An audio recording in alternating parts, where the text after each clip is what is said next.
Praise the lord, హల్లెలూయా.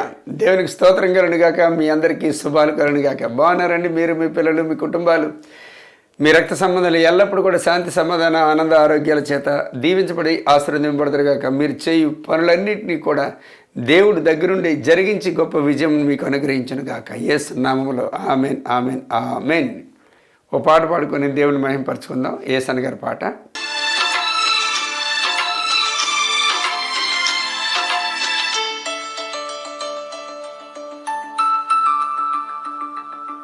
కన్నీటిలో ఎలలో నే కృంగిన వేలలో, కన్నీటిలో ఎలలో నే కృంగిన వేలలో, నింగిని చీల్చి వర్షము పంపి నింపెను నా హృదయం. యేసు నింపెను నా హృదయం. కృపలను తలంచుచు, కృపలను తలంచుచు ఆయుష్కాలమంతా ప్రభుని కృతజ్ఞతతో స్తుతింతున్. ఆయుష్కాలమంతా ప్రభుని కృతజ్ఞతతో స్తుతింతున్.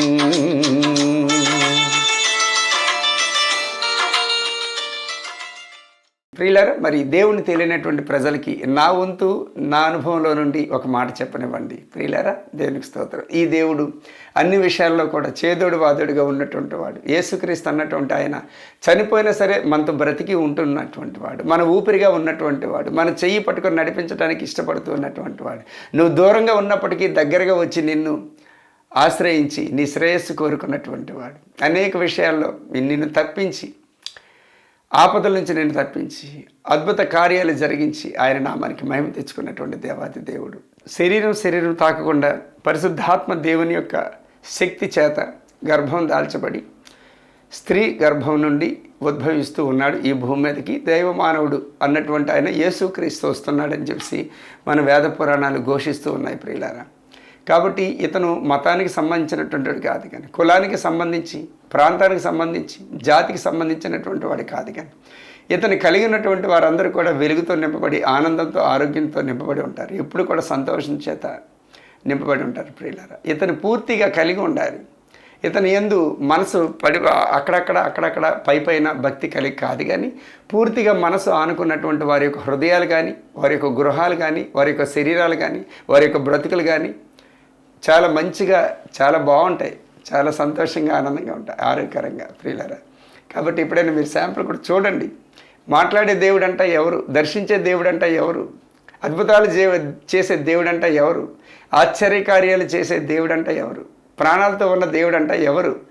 నాకు కనిపించాలి, నేను చూడాలి అతన్ని అని చెప్పి నువ్వు భ్రాంతిపడు, వాంఛపడు, మనసు పెట్టు. నీ కోరిక మన్నించి ఆయన నిన్ను దర్శిస్తాడు. ఆయన మంచి స్వరాన్ని వినిపిస్తాడు. ఆయన నువ్వు ఆశ్చర్యపోతావు. ఎవరికి చెప్పుకోలేకుండా ఉండలేవు. అవును ప్రియులారా, ఆయనను రుచి చూచి తెలుసుకొనుడి అని చెప్పేస్తుంది. ఆయనను రుచి చూడాలంట. రుచి చూడకుండా ఎవరు కూడా ఆయన గురించి తినకుండా ఎవరు కూడా చెప్పలేరు కదా పలానా రుచి అని. అవునా, పలానా బాగుంటుంది, టేస్ట్గా ఉంటుంది అని చెప్పేసి టేస్ట్ చూడాలి. కాబట్టి ప్రియులారా, నేను కూడా ఒకప్పుడు మరి అట్టి విధంగానే ఉండేవాడిని. నా అవసరాలకు ఉపయోగించుకునేవాడిని. నువ్వు దేవుడు అయితే ఈ పని చేయి, నువ్వు దేవుడు అయితే ఇది సాధింపు చేయి, నువ్వు దేవుడు అయితే ఇది నాకు ప్రొవైడ్ చేయి, ప్రవేశపెట్టు. నేను చేయలేకపోతున్నాను, వెళ్ళలేకపోతున్నాను, అందుకోలేకపోతున్నాను, నేను దాని మీద పట్టు సాధించలేకపోతున్నాను, నాకు సహాయం చేయి అని చెప్పి అనేవాడిని. మళ్ళీ మామూలుగా అయిపోతుండే. కానీ ఎప్పుడైతే పరిపూర్ణంగా ఆయన గురించి తెలుసుకోవాలి అనేటువంటి ఆకాంక్ష నాకు కలిగిందో అప్పుడు నేను పూర్తిగా అతని యందు మంచి దీవెన, మంచి ఆశీర్వాదాలు పొందుకున్నాను. నేను 10 రూపాయలు ఇస్తే నాకు 100 రూపాయలు వస్తుండేది. నేను 100 రూపాయలు అతని యందు మనసు పెట్టి ఆత్మచేత నడిపించబడుతున్నటువంటి వారి యొక్క సేవకుల్లో చేతుల్లో పెట్టేటప్పుడు నేను 100 రూపాయలు పెడితే నాకు 1000 రూపాయలు వస్తుండే.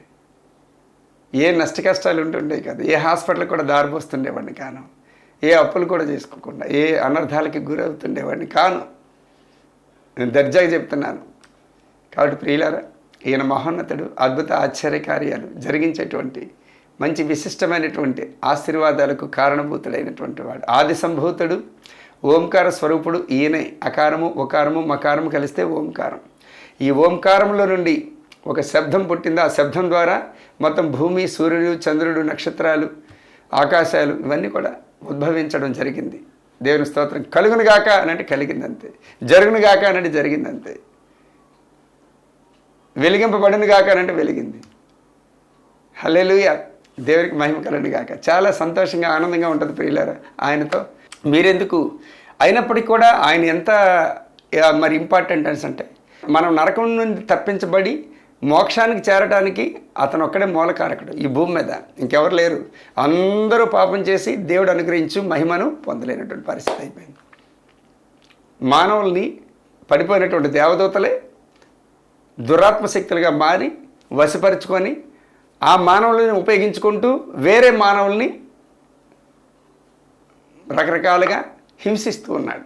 మాటల ద్వారా, చేతల ద్వారా, క్రియల ద్వారా, ఆర్థికంగా, మానసికంగా, శారీరకంగా, ఆత్మికంగా రకరకాలైనటువంటి ప్రలోభాలకు గురి చేసి హింసలకు దారితీస్తూ ఉన్నాడు ప్రియులారా. ఈ రోజున మొత్తం ప్రపంచం అంతా కూడా మరలా ఆయన ఒక ఆరాధ్య దైవం వలె, ఆరాధ్య దేవుని వలె వాడి దూతలు వాడు విధమైనగా మోసం చేస్తూ ఉన్నాయి ప్రియులారా. కాబట్టి వాటి బారి నుంచి మనం ఎందుకు తప్పించుకొనకూడదు? వారి చేతుల నుంచి మనం ఎందుకు విడిపించకూడదు? మన సృష్టికర్త అయినటువంటి దేవుడిని ఎందుకు మనం పిలవకూడదు? ఆయన చేతుల్లోకి ఎందుకు మనం గుప్పెట్లకు వెళ్ళకూడదు? ఆయన దీవెన ఆశీర్వాదాలు ఎందుకు మనం పొందుకోకూడదు? నరకుండా తప్పించబడి మోక్షానికి ఎందుకు వారసులం కాకూడదు? సమయం మించిపోయింది. సమయం నీది, మన చేతిలో లేదు. ఒక క్షణం చాలు, కళ్ళు మూసి తెరిచేలోగా గాల్లో కలిసిపోయినటువంటి ప్రాణాలు. కాబట్టి ఇంతలో కనిపించి అంతలో మాయమైపోయినటువంటి ఈ ఊపిరి ఏపాటిది? రేపటి దినం ఏం జరుగుతుందో ఎవరికి తెలుసు అని చెప్పి అంటాడు ఆయన. ఎవడు చెప్పలేడు. గాలి ఎటు నుంచి వస్తుందో, ఎటు వెళ్ళిపోతుందో చెప్పగలవా? చూడగలవా? చూసావా? నువ్వు పట్టుకోగలవా? ఎవరు పట్టుకోలేరు. కాబట్టి ప్రియులారా, మంచి దీవెన ఆశీర్వాదాలు ఉన్నటువంటి వాడు, బ్రతుకు దినాలన్నీ కూడా ఆయన కృపాక్షేమాలు మనకు అనుగ్రహిస్తున్నటువంటి వాడు, మంచి ప్రాణం పెట్టినటువంటి వాడు, మంచి దేవుడు, దైవ మానవుడు. 100% దేవుడు, 100% మానవుడు. మానవుల దగ్గరికి మానవులుగా వస్తేనే కానీ మానవులు మనుషులుగా ఉండలేరు. అదే దేవుడిగా వస్తే మొత్తం అందరూ కూడా భస్మైపోతాం, బూడిదైపోతాం, ఖాళీ, ఎవరిని కూడా మనం కనిపించం. కాబట్టి ఆయన మానవుడిగా వచ్చాడు, దైవికమైనటువంటి లక్షణాలన్నింటినీ కూడా బట్టబయలు చేసుకున్నాడు, గొప్ప కార్యాలు జరిగించాడు, చనిపోయాడు, గుడ్ ఫ్రైడే నాడు, మరలా తిరిగి 3వ దినం ఆదివారం నాడు లేచి 40 దినాలు జీవించి అందరూ చూస్తుండగా ఆకాశానికి ఆరోహణం అయిపోయాడు. ఆయన ఇప్పుడు మన మధ్యలో ఆత్మరూపంలో సంచరిస్తూ ఉన్నాడు, జీవిస్తూ ఉన్నాడు, మనలోనే ఉంటూ ఉన్నాడు ప్రియులారా. మన మాటలు వింటూ ఉన్నాడు ఆయన. మీతో మాట్లాడుతున్నటువంటి వాడు ఆయనే, నేను కాదు. నా నోటిని ఆయన ఉపయోగించుకుంటున్నాడు. నా మనసు నిండా నిండిపోయి ఉన్నాడు, నా హృదయం నిండా నిండిపోయి ఉన్నాడు ఆయన. మంచి ప్రేమమయుడు. ఆయనకి సమస్త మహిమ, ఘనత, ప్రభావాలు కలుగునుగాక. ఈ మాటలనే విత్తనాలు మీ హృదయంలో నేల మీద నాటింపచేసి ఆయన నీరు పోసి పాడిగట్టి ఫలింప చేయనుగాక. నజరేయుడైన యేసు క్రీస్తు నామములో ఆమేన్, ఆమేన్, ఆమేన్. ఆయనయందు భయభక్తులు కలిగినటువంటి వారికి కలుగు దీవెనలు ఇన్ని అన్నీ కాదు ప్రియులారా. దీని గురించే మనం ఈ రోజున వాక్యం చెప్పుకుందాం. రండి ప్రియులారా, వాక్యం తీయండి. కీర్తన గ్రంథం 25వ అధ్యాయము 12-13 వాక్యాలు తీయండి. యెహోవాయందు భయభక్తులు గలవాడెవడో వాడు కోరుకొనవలసిన మార్గమును ఆయన వానికి బోధించును. అతని ప్రాణము నెమ్మదిగా ఉండును, అతని సంతానము భూమిని స్వతంత్రించుకొనును. అతని సంతానం అంట భూమిని స్వతంత్రించుకుంటుందంట. అన్నిటికంటే మించింది ఏంటంటే ప్రాణం నెమ్మదిగా ఉంటుందంట. ఒక బ్రదర్ వచ్చేమో కోట్లాది రూపాయలకి వారసుడు, పడగెత్తినటువంటి వాడు, అయినప్పటికీ ప్రశాంతత లేదు, సమాధానం లేదు, కంటి మీద నిద్ర లేదు, తిన్న తిండి తినలేడు. ఎందుకంటే ఒంటి నిండా బీపీలు, షుగర్లు. కాబట్టి కొడుకు చూస్తే చనిపోవడానికి సిద్ధంగా ఉన్నాడు, చిన్న కొడుకు. ఎక్కడ ఎందుకు జీవితం అన్నది అర్థం కాదు. రోజుకి కొన్ని వందల కోట్ల రూపాయలు వచ్చి పడిపోతుంటాయి. బిజినెస్ దారుడు ఒక అన్నదమ్ముడు వచ్చి కోట్లాది రూపాయలని ఆర్పేసి బిజినెస్లో చేతులు చాచున్నాడు, పేదవాడైపోయినాడు. ఇతను చూస్తే కోటీశ్వరుడు. కాబట్టి వాళ్ళ ప్రాణాలు నెమ్మదిగా లేవు. వాళ్ళే కాదు, ఈ రోజున బిజినెస్ మ్యాగ్నెట్లు అందరూ కూడాను గుండె చేతిని పట్టుకొని జీవిస్తూ ఉంటారు. భార్య బిడ్డలతో ఒక క్షణం గడపడానికి కూడా అవకాశం లేని పరిస్థితి, కడుపు నిండా తిండి తినలేని పరిస్థితి, కంటి మొయ్య నిద్రలేని పరిస్థితి, ప్రతి క్షణం కూడా lub dub lub dub lub dub lub dub అని కొట్టుకునేటువంటి గుండె పాతుతుంటుంది. మాట్లాడితే చాలు డాక్టర్స్ ఇంటి నిండా ఉంటారు, ఎవరు ఏం చేయలేరు. ఎవరు ఇంతమంది డాక్టర్లు ఉన్నా సరే ప్రాణాన్ని నెమ్మదిపరచలేరు కదా, మనసుకి సమాధానం పరచలేరు కదా, హృదయాన్ని తేలికపరచలేరు కదా. ఒకవేళ దేవుడు తీసుకుంటామంటే ఆ ప్రాణాన్ని అడ్డు చెప్పలేరు కదా. దైవోదినం అంటారు అంతే. వాళ్ళు చేసిన పనులన్నీ కూడా చేస్తారు, మేము చెప్పలేము సార్, మరి భగవంతుని దయ అని చెప్పి వదిలేస్తారు. కాబట్టి ప్రాణాలు నెమ్మదిగా ఉండేటువంటి పరిస్థితి ఈ రోజున భయభక్తులు గల వారి ఎడల వాళ్ళ ప్రాణాలు నెమ్మదిగా ఉంటాయంట. వారి యొక్క పిల్లలు లేదంటే సంతానం మన భూమిని స్వతంత్రించుకుంటుందంట. అంటే మంచి పేరు, మంచి ఖ్యాతి, మంచి ఆరోగ్యం, మంచి జ్ఞానం, మంచి తెలివి, మంచి ఐశ్వర్యం, అన్నిటికంటే వెండి బంగారముల కంటే పేరు గొప్పది కదా. ఆ విధంగా స్వతంత్రించుకుంటారంట. ఎంత గొప్పది చూడండి. దేవునికి మహిమ కలుగును గాక. హల్లెలూయా. అదేవిధంగా కోరుకొనవలసిన మార్గమును ఆయన వానికి బోధించును. వాడి మనసులో ఏదైతే ఎలా ఉండాలి ఎలా ఉండాలి ఎలా ఉండాలి ఎలా ఉండాలి కొన్ని కోరికలు ఉంటాయి కదా, వాడి కోరికలు నెరవేరుస్తాడంట, మార్గాలు చూపిస్తాడంట ఈజీగా. చూడండి, నేను ఈ స్థాయిలో ఉండాలని అంటే ఆ స్థాయిలోనే తీసుకెళ్తాడంట. ఎందుకు? ఆయన యందు భయభక్తులు కలిగి ఉన్నటువంటి వారికి మాత్రమే అది. అయినప్పటికీ లేకుండా చాలామంది ఆ స్టేజ్కి చేరుకున్నారు. ఏం సుఖమే లేదు కదా, సుఖమే లేదు. పరలోకంలో టికెట్ లేదు, టోకెన్ లేదు. ఇక్కడ జీవించడానికి లైసెన్స్ లేదు. ఒంటరి బ్రతుకులు, అంతా లోకం లోకం లోకం. అంటే లోకం అన్నది మోసం, పాపం కాదు కానీ మోసకరమైనటువంటిది. ఎందుకంటే లోకం అంతా కూడా చీకటితో అలమటించబడింది కాబట్టి. లోకం ఎప్పుడు కూడా శాంతి సమాధానం ఇవ్వలేదు, పోయిన ప్రాణాన్ని తీసుకొచ్చి ఇవ్వలేదు, ప్రమాదం నుంచి రక్షించలేదు లోకం ఎప్పుడు కూడా. ఇంకా ఉన్న ప్రాణంతో చెలగాటం ఆడటానికి ప్రయత్నిస్తుంది. కొర ప్రాణంతో ఉన్నప్పటికీ కూడా హేళన చేసి వాడిని పంపించండి చూస్తుంది. అది లోకం తాలూకు తత్వం. భయం వేరు, భక్తి వేరు.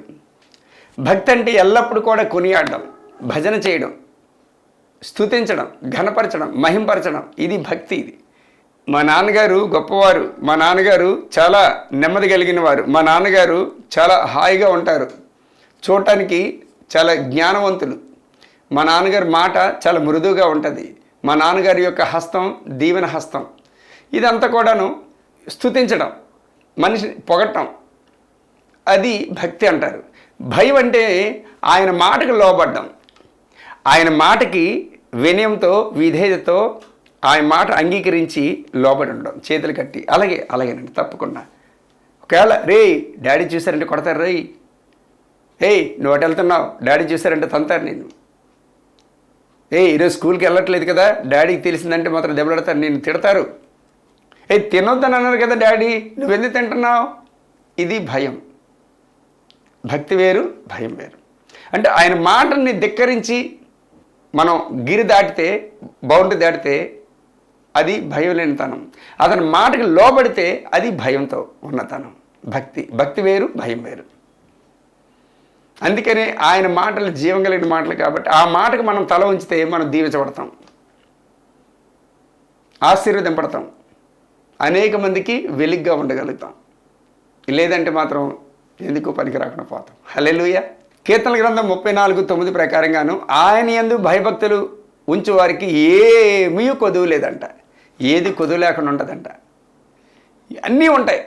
ఇల్లు ఉంటుంది, భార్య ఉంటుంది, మంచి భార్య, మంచి పిల్లలు, మంచి ఇల్లు, మంచి ఆరోగ్యం, మంచి శక్తి, మంచి కారు. దేవుని స్తోత్రం. ఈరోజు నాకు లేనిదంటే ఏమి లేదు, అన్నీ ఉన్నాయి, అన్నీ ఇచ్చాడు దేవుడు.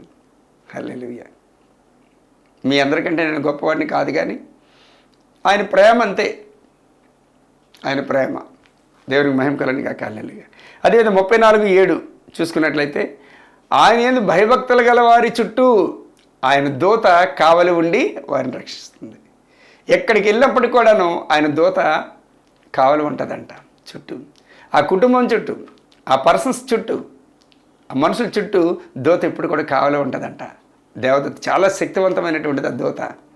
లేదు, దురాత్మ శక్తుల్ని పడగొట్టగలిగినటువంటి శక్తి కలిగినటువంటిది అది. ఆయన దూత అంటే తిరిగిలేదనమాట. ఇది మనం అనుకున్నాం కదా, 7 దూతలు కావలు ఉంటాయని. అందులో ఒక్కొక్క దానికి కేటాయించబడింది. దేవునికి మహిమ కలుగును గాక. హల్లెలూయా.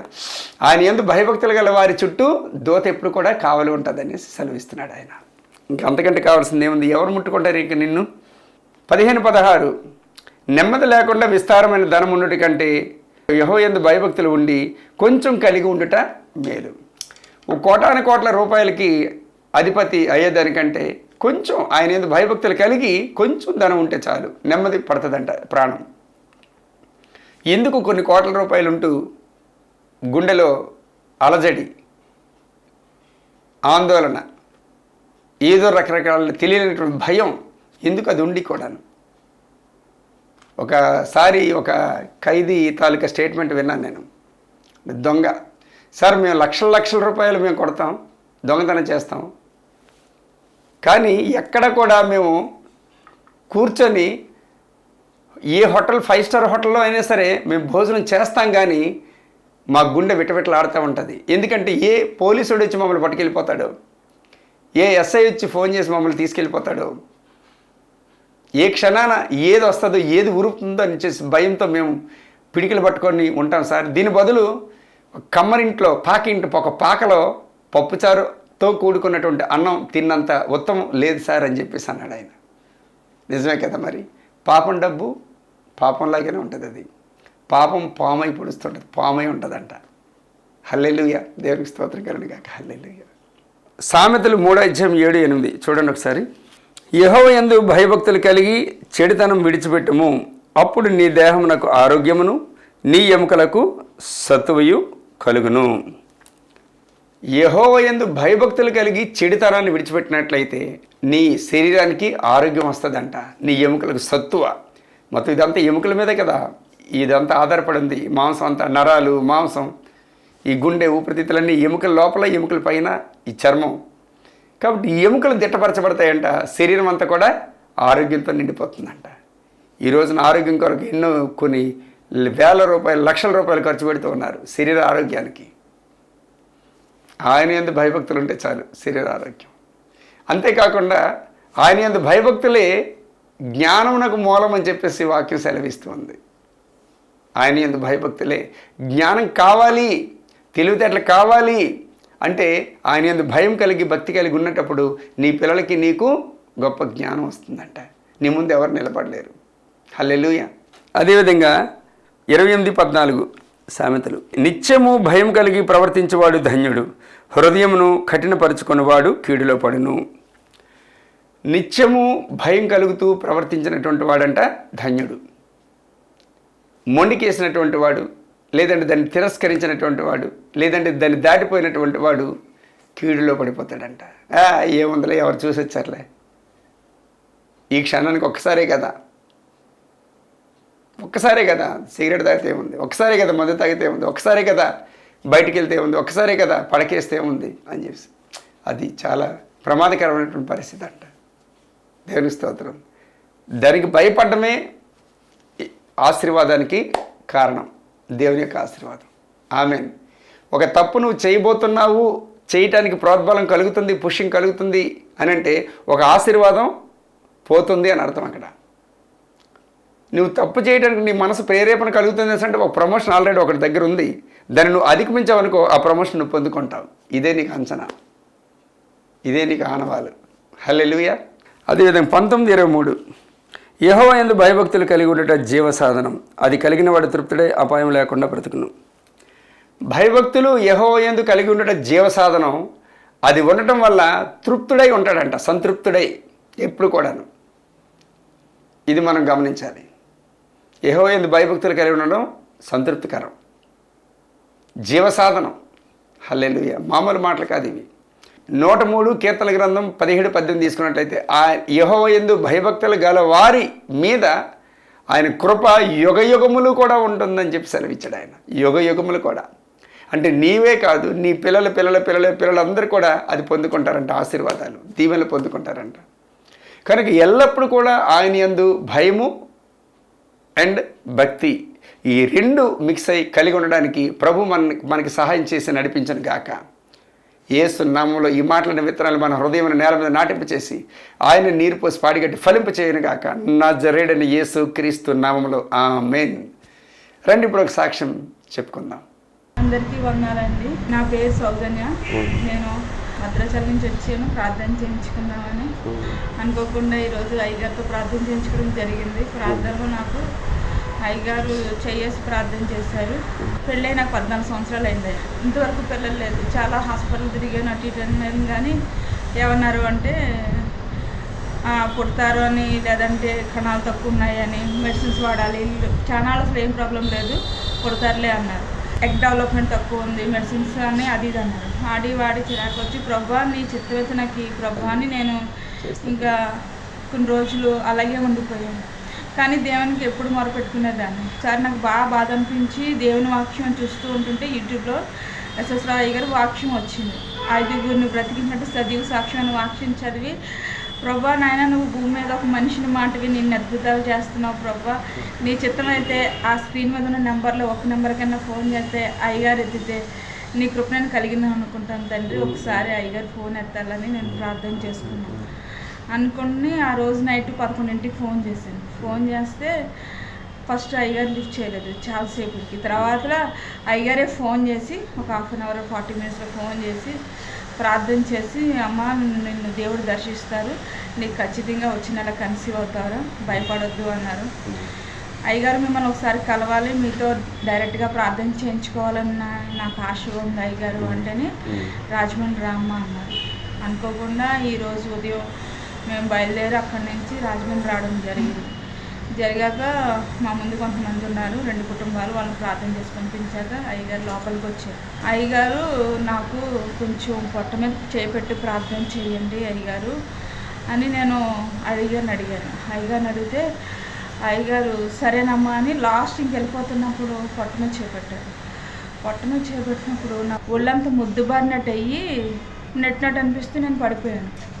పక్కన అయ్యే ఫర్నిచర్ అయ్యి పడిపోయాక నాకు నా కాళ్ళు చేతులు, నా ఒళ్ళు, నా స్వాధీనం లేదు, మెలితిరిగిపోతున్నాను. ఏం జరుగుతుందో తెలుస్తలేదు. అయ్యగారు నొస్టి కాడ గట్టిగా కొట్టారు. నొప్పి తెలుస్తుంది, మంటలా అనిపిస్తుంది. కానీ నేను ఎందుకు అలా బిహేవ్ చేస్తున్నా నాకు అర్థం అవుతలేదు. కాన్షియస్గానే ఉన్నాను, కానీ నా బిహేవియర్ అనేది అబ్నార్మల్గా అయిపోతుంది. నాకు అస్సలు తెలుస్తలేదు. అయ్యగారు మటుకు చాలాసేపు ప్రార్థన చేశారు.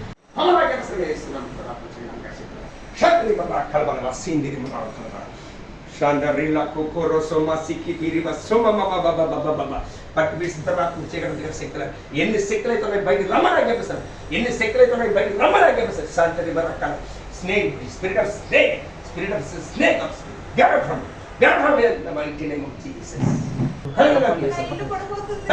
కరుణగా చేస్తాను. నీ ఇల్లు కూలిపోను కాక, నీ ఇల్లు కాలిపోను కాక, నీ ఇల్లు కూలిపోను కాక, నీ ఇల్లు కాలిపోను కాక, ఏస్తున్నాను కాలిపోను కాక. ఈ అమ్మాయి నాకు అడ్డంగా వచ్చింది, అందుకే నాకు ఈ పిల్ల నచ్చదు. ఈ పిల్ల అడ్డంగా ఉందని నేను ఇలా చేసి తిని తప్పించేద్దాం అనుకున్నాను. పిల్లలకి అందనుకో ఆమె కూడా దేవుడికి ఇచ్చేస్తుంది. అందుకే దేవుడు ఇచ్చిన ఊరుకున్నాను, కానీ పిల్లల నుంచి అడ్డుపడిపోయాను. ఇప్పుడు మీ దగ్గరకు వచ్చేసరికి వెళ్ళిపోతున్నావా? ఎవరు కనిపిస్తున్నారు ఇక్కడ? మీ కళ్ళల్లోనే దేవుడి చేతిలో ఉన్న శక్తి ఉంది. దేవుడు ఈ సాక్ష్యాన్ని దీవించి ఆశీర్వదించను గాక. ఆమేన్. కళ్ళు మూసుకోండి, లేదంటే కళ్ళు తెరిచేనే ఉండండి. మనసు మాత్రం పెట్టండి ఆయన మీద. దేవుడు మంచి దేవుడు. జలము తైలం కూడా పెట్టుకోండి, వాటి మీద చేయి పెట్టండి. ప్రార్థన చేసిన తర్వాత వాటిని ఉపయోగించండి. ఒకవేళ ఇంట్లో ఏమైనా దురాత్మ శక్తులు ఏమైనా పీడించినట్లయితే చుట్టూ జల్లండి, పైన జల్లండి, ఇంట్లో జల్లండి. ఖచ్చితంగా అవన్నీ కూడా కాలిపోతాయి. దేవుని స్తోత్రం కలండి కాక. హల్లెలూయా. మహోన్నతుడ తండ్రి, జీవాధిపతి నీకు స్తోత్రాలయ్యా. హూర బల హాస్య తిరిగ రీఖల దురి మమ్మ హరాసి తిరిగ రీఖే బల. తండ్రి నీకు లెక్కకు మించిన కృతజ్ఞత అసలు చెల్లిస్తాం ప్రభు. నీ ప్రజలందరినీ కూడా నాయన నీ చేతులకు అప్పచెప్తున్నాను. ఎవరెవరైతే ఏ బాధలతో, ఏ శోధనలతో, ఏ వేదనతో, మానసిక, శారీరక, ఆత్మీయ, ఆర్థిక పరిస్థితుల్లో కొట్టుమిట్టాడుతున్నారో వారందరూ కూడా ఏ సున్నాములు తండ్రి ప్రభా నీ పాదాల మీద సాగిలపడి నీ దీవెనలు పొందుకొందురుగాక, నీ ఆశీర్వాదాలు పొందుకొందురుగాక. వారిని ఆ స్థితికి తీసుకొచ్చిన దురాత్మ శక్తులన్నీ కూడా ఇప్పుడే నీ అగ్ని చేత కాలిపోవును గాక, విడిచిపెట్టి పమని ఆజ్ఞాపిస్తారు పాతాళానికి నజరేయుడైన యేసుక్రీస్తు నామములో. పిల్లల్ని సరిగా లేకుండా రకరకాలైనటువంటి వైపరీత్యాలకు, ఆటంకాలకి, అడ్డంకాలకి వాళ్ళ భవిష్యత్తును పాడు చేస్తూ దురాత్మలారా, రకరకాలుగా చేస్తున్న దురాత్మలారా పమని ఆజ్ఞాపిస్తున్న వారి పిల్లల్ని విడిచిపెట్టి, వారి గృహాలు విడిచిపెట్టి, వారి జీవితాలు విడిచిపెట్టి, వారి శరీరాలు విడిచిపెట్టి, వారి హృదయాలు విడిచిపెట్టి పమని ఆజ్ఞాపిస్తున్న యేసునామములో పాతాళానికి నడినెత్తి మొదలుకొని అరికాల వరకు నా తండ్రి ప్రభు నీ వెలుగు వీరు సంతరించుకుందరుగాక, నీ శక్తి వీరిని తాకునుగాక, నీ ప్రభావం వీరిని తాకునుగాక, నీ పునరుత్థాన బలం చేత వీరు అలంకరింపబడుదురుగాక, నీ పరిశుద్ధ, నీ కుమారుని యొక్క పరిశుద్ధ రక్తం వీరి మీద ప్రోక్షింపబడిన గాక. వీరి గృహాల్లో వీరు తీసుకుంటున్నటువంటి అన్నపానీయ వస్త్ర నివాసాలు అన్నింటిలో కూడా నీ కుమారుని యొక్క రక్తం ప్రోక్షింపబడిన గాక. మా రక్షకుని యొక్క రక్తం ఆశీర్వదకరంగా వారు వెళ్తున్న ప్రతి మార్గాలన్నింటిలో కూడా ప్రోక్షింపబడిన గాక. ఇదిగో నా తండ్రి ప్రభు పాల్ గారిని మీరు జ్ఞాపకం చేసుకోండి, చంద్రపాల్ గారిని. వారు చేస్తున్నటువంటి పరిచర్ని మీరు దీవించండి, 30 దింతలు 60 దింతలు 60 దింతలు 100 ఫలింపంచండి. వారు ఇంతవరకు ఎంతైతే నాయన పెట్టుబడి పెట్టారో ఈ యొక్క పరిచర్యకు నా తండ్రి అంత 1000 రెట్లు వారు దీవించబడుదురుగాక, ఆశీర్వదింపబడుదురుగాక. శారీరకమైనటువంటి మంచి ఆరోగ్యం చేత దుష్టుడు ముట్టుకోకుండా చుట్టూ కంచె వేసి కాపుదలు ఉంచబడిన గాక. వారిని కన్నటువంటి తల్లి గారిని జ్ఞాపకం చేసుకోండి ప్రభా, మంచి ఆశీర్వాదం, మంచి ఆరోగ్యం దయచేయండి. చెల్లెమ్మల చుట్టూ నా తండ్రి మీ కంచె కాపుదలు ఉంచమని ప్రార్థిస్తున్నాను ప్రభా. గొప్ప అద్భుతం జరిగించండి, ఆశ్చర్యకారం జరిగించండి. నరాలనికి, ఎముకలకు, మూలకులకు, రక్తాలకు, గుండెలకు, ఊపిరితిత్తులకి, కిడ్నీస్లోనికి, వెన్నెముకలోనికి అన్నింటిలో కూడా నీ ప్రభావాన్ని పంపించి గొప్ప కార్యం జరిగించమని, భక్తికి గొప్ప సూచక్రియ జరిగించి మహిమ పొందుకోమని, అటు విధంగానే ప్రభా మరి మరలా నీ ప్రజలందరినీ కూడా నీ చేతులకు అప్పచెప్తున్నాను ప్రభా. పట్టుకున్నటువంటి ఆ యొక్క జల తైలాల్ని యేసు నామములో దీవించబడును గాక, యేసు రక్తం చేత అవన్నీ నిండిపోవును గాక, యేసయ్య అగ్ని చేత నిండిపోవును గాక, ప్రభావం చేత నిండిపోవును గాక. యేసయ్య నామంలో తండ్రి అవి చాలా అద్భుతకరమైనటువంటి కార్యాలు జరుగును గాక. వాటి ద్వారా ఎవరెవరు ఏ బాధలతో ఉన్నారో బాధలన్నీ కూడా విడిపించబడుదురు గాక. హాస్పిటల్లో రోగులందరూ కూడా స్వస్థత పొందుకుందరు గాక. మహిమ ఘనత ప్రభావాలు మీరు పొందుకుందరు గాక. యేసయ్య పుణ్యనామను బట్టి స్తుతిస్తూ వినయపూర్వకంగా అడిగిపెట్టుకొని పొందుకొని నా తండ్రి ఆమెన్, ఆమెన్, ఆమెన్. తండ్రి కుమార పరిశుద్ధాంతర్య దీవెనలు మనకి, మన పిల్లలకు, మన కుటుంబాలకు, మన రక్త సంబంధాలకు ఎల్లప్పుడూ కూడా ఆయన తోడుగా ఉంటూ గొప్ప అద్భుతమైనటువంటి కార్యాలు జరిగిస్తూ ఆయన నామానికి మహిమ ఘనత ప్రభావాలు తెచ్చుకోను గాక. Amen, amen, amen. Praise the Lord. Hallelujah. దేవుడు మిమ్మల్ని దీవించి ఆశీర్వదించును గాక. ఆమెన్.